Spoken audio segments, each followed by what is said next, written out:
Even though the river has always been important to the town, it was farming in the past, and still is today, that sustained the town and the surrounding community. Well, my father was born in 1886, and he was also he was a hill farmer on the back of Baltinglass Hill there. His land ran up to the pinnacle. There was no carts used on the hill.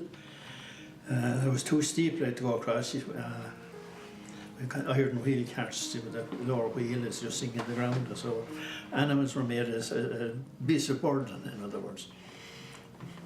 You loaded their back, you go into the town for your provisions, and you load on your mule or brought it back home that way.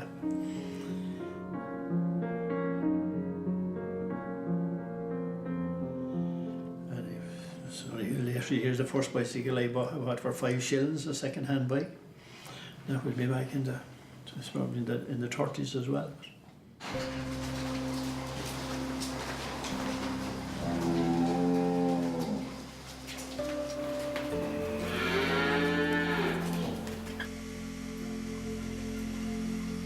Demand for Irish milk products, at home and internationally, has enabled Baltinglass dairy farming to thrive.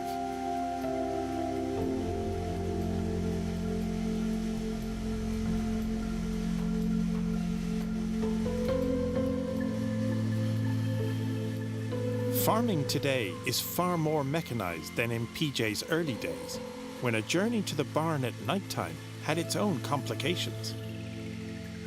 And of course, when we were young, there was no such thing as electric light here, or we depended on a paraffin lamp.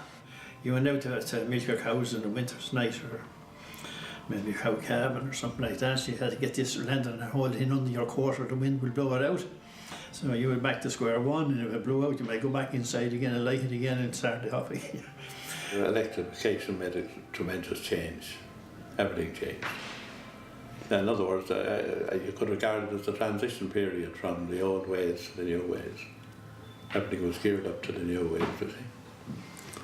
So that was a big change, all right, and made things a lot easier everywhere, farms and everywhere else.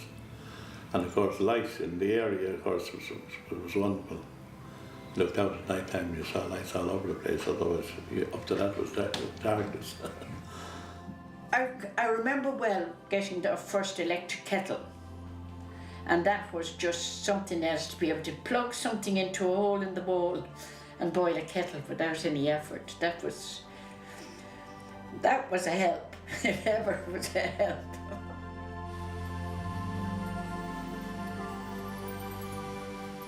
Before the advent of cars, trains and trucks, the animals had to be walked from the farm to Baltinglass to be sold at the regular county fairs. This could cause all sorts of problems. No marts them times. Stock was herded on the street in the town. And there was often rows with the shopkeepers already. If they hadn't their door shut, maybe the sheep or the cattle would walk in the door. And they never come out without leaving something as a present for the shopkeeper or the housewife. And we used to keep pigs as well, and we used to bring the sow up to the boar in Thornton's.